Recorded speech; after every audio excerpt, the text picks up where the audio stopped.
Hello and welcome to episode 9, I think, of Exploring the East Coast. I'm starting today at Hitchin and I'm going to be visiting the 6 stations between here and Hatfield.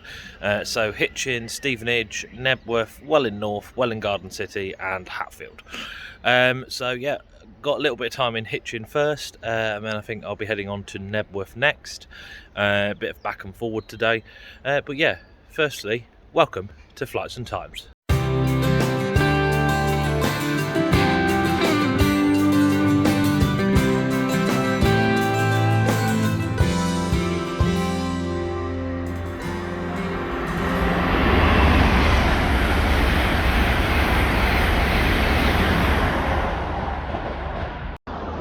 So I'm now the other side of Hitchin town centre from the station. It's taken me about a 15-minute walk to here, 10 minutes to the town centre and then 5 beyond.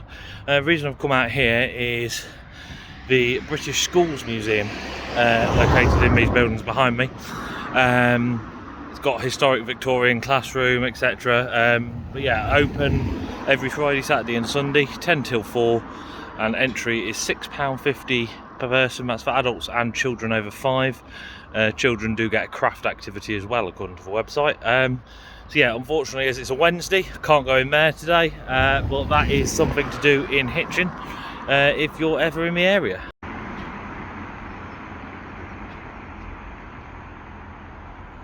So behind me is the Big Inn, building that didn't appear on Google Maps or any of my research, but there is a plaque on the side that tells you what it is. Originally built something to do with the monasteries, dissolution of monasteries, it became a school, and then in the 1700s it became almshouses, which it still is today, having been modernised in the 80s. It's just across the road from Hitchin Market, which in typical style of this is closed today, but there is markets Tuesdays and Saturdays, and an antiques market on a Friday and a car boot on a Sunday. So the only days there aren't stuff is Mondays and Wednesdays. I don't know how busy it is, but yeah, now I'm going to wander through the I say more modern part of the town centre, 70s bit of the town centre, and I'm now heading to the parish church.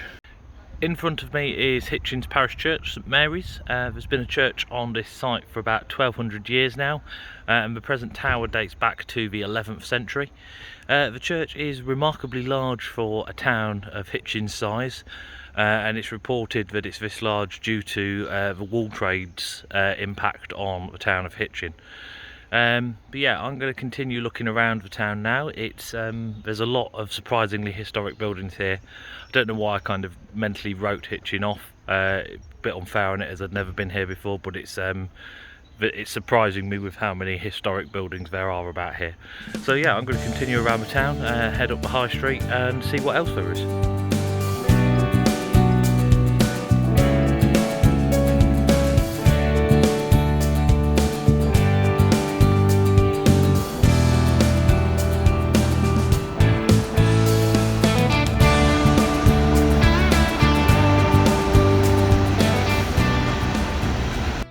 So I'm currently stood in what I believe is called Windmill Hill Park. Behind me is Hermitage Road, which has a lot of what I believe are late 19th, early 20th century buildings, along with, well, I assume mock Tudor rather than Tudor, although it might be actual Tudor buildings, unlikely though.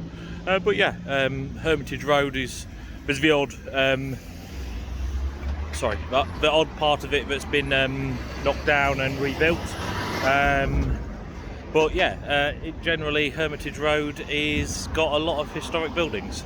The other thing that I forgot to go up and show was the North Hertfordshire Museum, natural history and local art, etc., on the other side of the town centre, up a bit from the parish church. But yeah, so there's a couple of museums here, the church, and lots to do in Hitchin compared to some of the towns on the East Coast Mainline. So now I'm going to walk back up to the station. I'll tell you a bit about how to get to Hitchin. But yeah, so that has been my very, very brief visit to the town of Hitchin. Back at Hitchin station, quickly forgot to say about the North Hertfordshire Museum. It's open Tuesday to Saturday, 10 till 4:30 I think, and then on Sundays 11 till 3:30. Completely free to enter, so yeah, check that out. I'll put the link to that and the schools museum in the description below. But yeah, back at the station, quickly tell you about how to get to Hitchin. There's 6 trains an hour south from here to London. 2 of those terminate at King's Cross. 4 go through to St Pancras, through central London, and then go on to either Brighton or Horsham. Northbound, again 6 trains. 2 an hour go north to Peterborough, calling at all stations. 3 go north to Cambridge. I think 2 are semi-fast and 1 slow, or something along those lines, and 1 goes to Royston. So yeah, you've got 6 trains an hour here. Lots of connectivity across this region, from London and from the south and southeast. But yeah, so that is Hitchin. I'm now going to be jumping on a Thameslink service, a couple of stops down to Knebworth, and we'll see what Knebworth has to offer. So yeah, see you shortly.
So, now at Knebworth,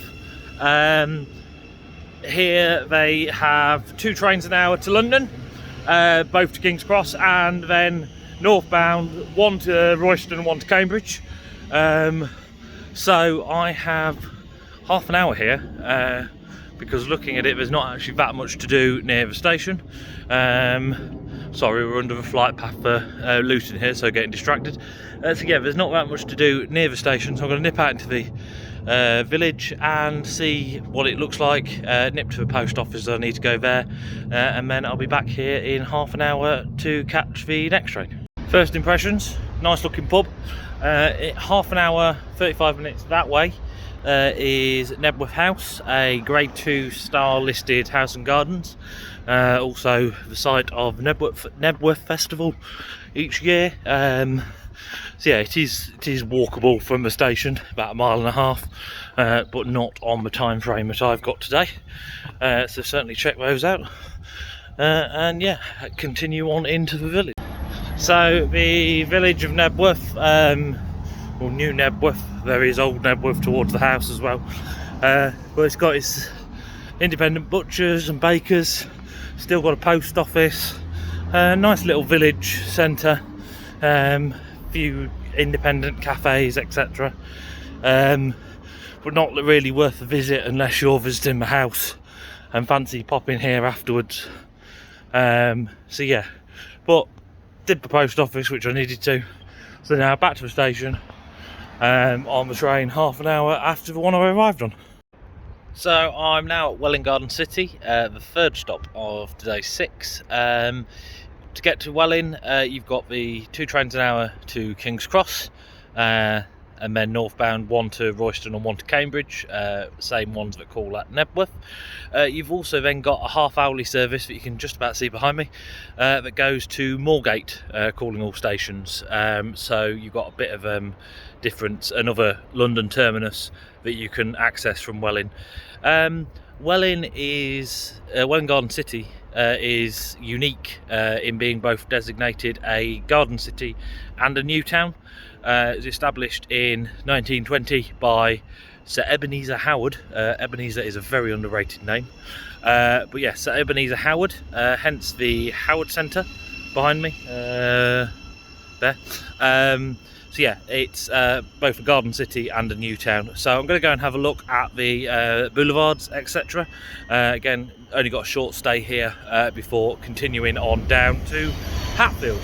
But yeah, let's go in and see Welwyn Garden City. As I said, Welwyn Garden City was established in 1920 by Sir Ebenezer Howard. Howard had recommended garden cities as a mix of the positives of both town and country living without the negatives of either. So there's lots of wide open spaces, nice large houses, and decent transport links. And then, as I said, in the 40s, when the new towns were developed, Milton Keynes, etc., this was one of the first. So it's unique in having both garden city and new town status. The boulevards here, there's one long one running roughly north-south, and then a short one off that leads to where the Howard Centre shopping centre now is.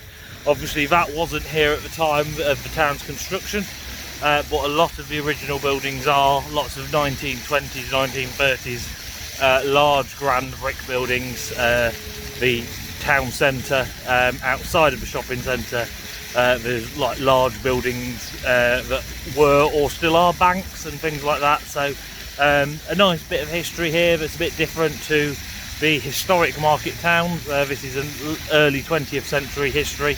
But yeah, so I'll show you some clips of the boulevards and the fountains that you can hear in the background. But then I'm going to head back in, grab a coffee, and I've got a train to catch down to the next stop on this Exploring the East Coast, which is going to be Hatfield.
So I'm now at Hatfield, just got off at 717, the only Great Northern train of today, everything else is Thameslink.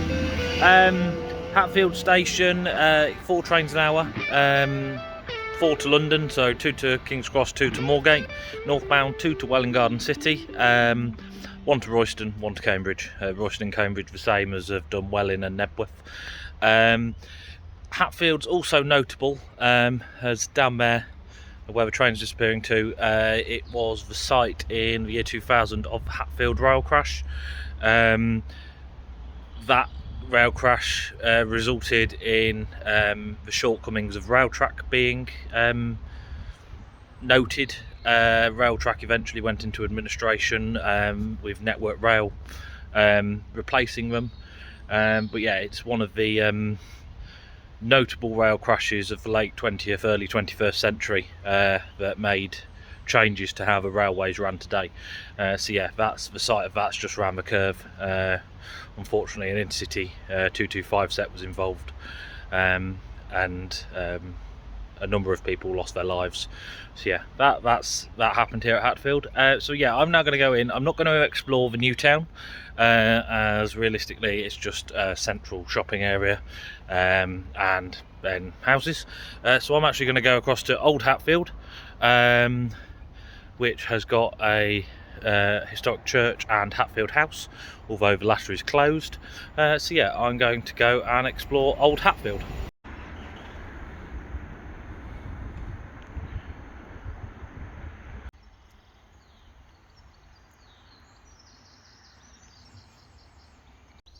So I'm currently up in Old Hatfield. In front of me is St Etheldred's parish church, parts of which date from the 13th century. It's also right outside the walls of Hatfield House. In front of me you can see the old Tudor Palace. Henry VIII's children spent their childhoods here growing up, future King Edward. But yeah, so Hatfield House, former royal palace. You can see the newer part of the house in the background there, just about. Unfortunately the house is currently closed, has been as part of COVID, and doesn't look to have reopened yet. But yeah, certainly worth a visit in the future when it reopens. And then all outside you've got the old cottages, Tudor buildings that grew up around that royal palace. So yeah, Hatfield is definitely worth a visit again in the future. I'm sure we could spend a day in Hatfield House, and hopefully the church will also be open then to explore. But yeah, that is pretty much Hatfield. I'm going to wander back through the old town and then back up to the station. Got two more stops today, Welwyn North and Stevenage. So yeah, back to Hatfield station. It turns out I was slightly incorrect. Just found a sign on the gatehouse. The park and gardens are now open, have been since the 2nd of April, and the house itself opens next month, 19th of May, about 3 weeks from now, although possibly before this vlog actually goes live. So yeah, if it's after the 19th of May, Hatfield House is open. We also have a one-day folk festival on 17th of July, Folk by the Oak. So might be worth investigating. Nice summer Sunday day out. But yeah, that is Hatfield. I'm walking back down through the historic streets, and yeah, back to Hatfield station.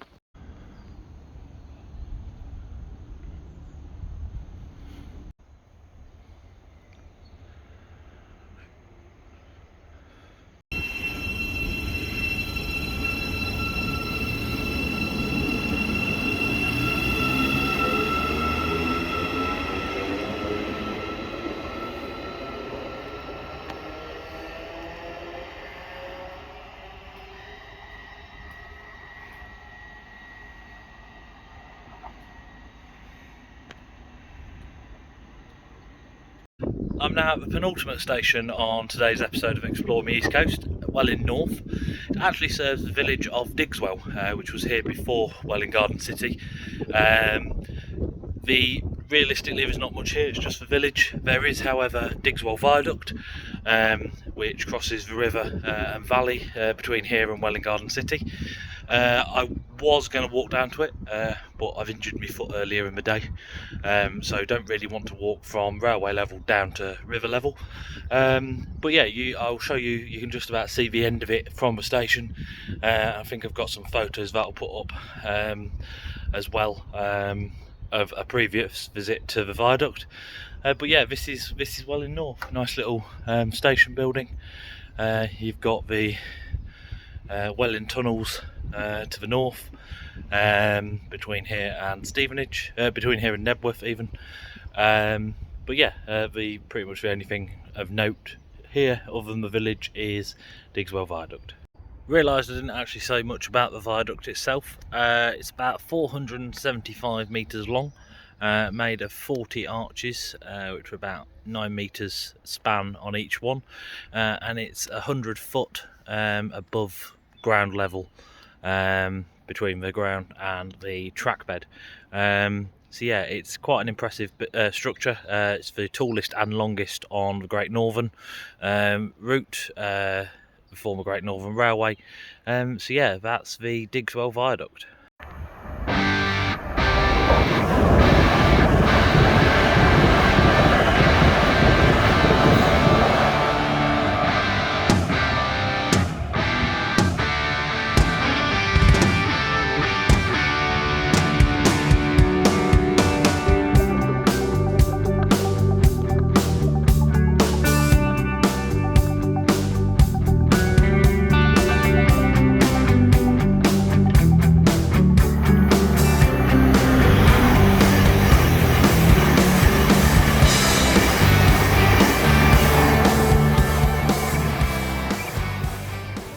So I've now made it to Stevenage. Forgot to say at Welwyn North, it's the same services as Knebworth, so 2 an hour to King's Cross, then 2 an hour north to either Royston or Cambridge, alternating. Here at Stevenage you've got a lot more service. You've got 2 LNER trains an hour in each direction. Southbound both go to King's Cross. Northbound one is either Leeds or extends to Harrogate. The other one alternates between York and Lincoln. You've also got 6 Thameslink services an hour. You've got 2 north to Peterborough, southbound to Horsham. You've got 2 northbound semi-fast to Cambridge, southbound to Brighton, and then you've got the ones that call at Knebworth, etc., that go to either Cambridge, Slough or Royston, and southbound go to King's Cross. You've also got 2 trains an hour off the new platform 5 that go via the Hertford Loop to Moorgate. So you've got an excellent selection of services here at Stevenage. There is also, for my international viewers, if there are any of you, there's a bus service to Luton Airport if you want to come to Stevenage. So I'm going to head across to the town centre, see what there is there. Got just under an hour till my train back to Peterborough. So yeah, let's see what's in Stevenage.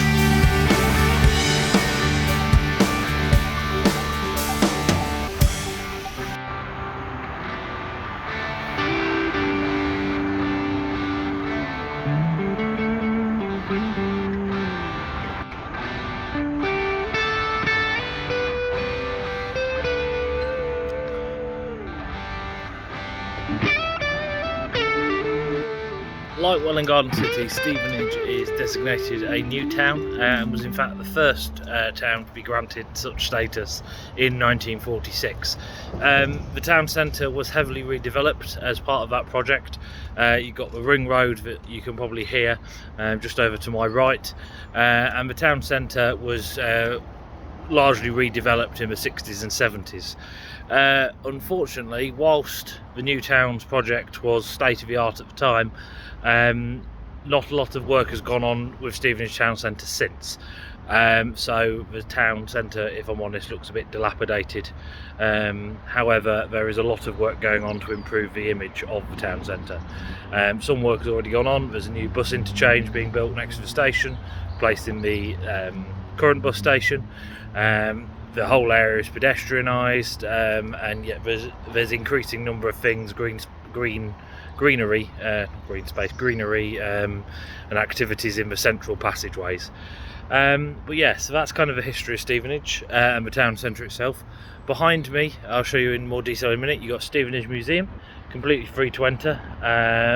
Not sure when it's open. Wednesday to Saturday 10 till 5, so you can check that out. But yeah, going to have a bit more of a look around Stevenage and head over to the town centre gardens. Amazingly, the town museum appears to be in the basement of the parish church. Don't know if it was designed like that at the time or whether it's just a new use of space. But yeah, it's a interesting looking building. I don't know, I kind of like it. You can't really see it on camera, but there's an amazing stained glass window at the other end. But yeah, that's for the town museum and parish church. And then I'm just entering town centre gardens, one of the large green spaces produced by the new town. This seems to have had some work done on it in recent years. There's a nice pond area coming up, lots of green space. It's a shame it's right next to the ring road, as proven by that lorry going past there. So yeah, it's quite a nice space, just let down by its location. So just to correct / clarify my earlier statement, it looks like the actual town council as or district council or whoever's responsible for it has done quite a lot of redevelopment in recent years of the gardens and of the public spaces within the town centre. There's areas that the former buildings have been knocked down and more modern buildings have been built. However, a lot of the town centre still has those 70s buildings, which are just looking, the buildings themselves are just looking a little bit old and out of date now. But yeah, essentially the town council, district council seem to be doing quite a lot of work redeveloping the town, as I said, with a new bus station, etc. So yeah, Stevenage has got a lot going for it. There's just not much to do here. The museum, worth a look in at some point if you're here for an hour or so. But if you were travelling up the A1 and wanted somewhere to stop, Hitchin's probably your best bet to stop for an explore rather than Stevenage. So yeah, that's pretty much it for this episode of Exploring the East Coast. I'm going to head back to the station, get a train home. Until next time, thank you for watching and goodbye.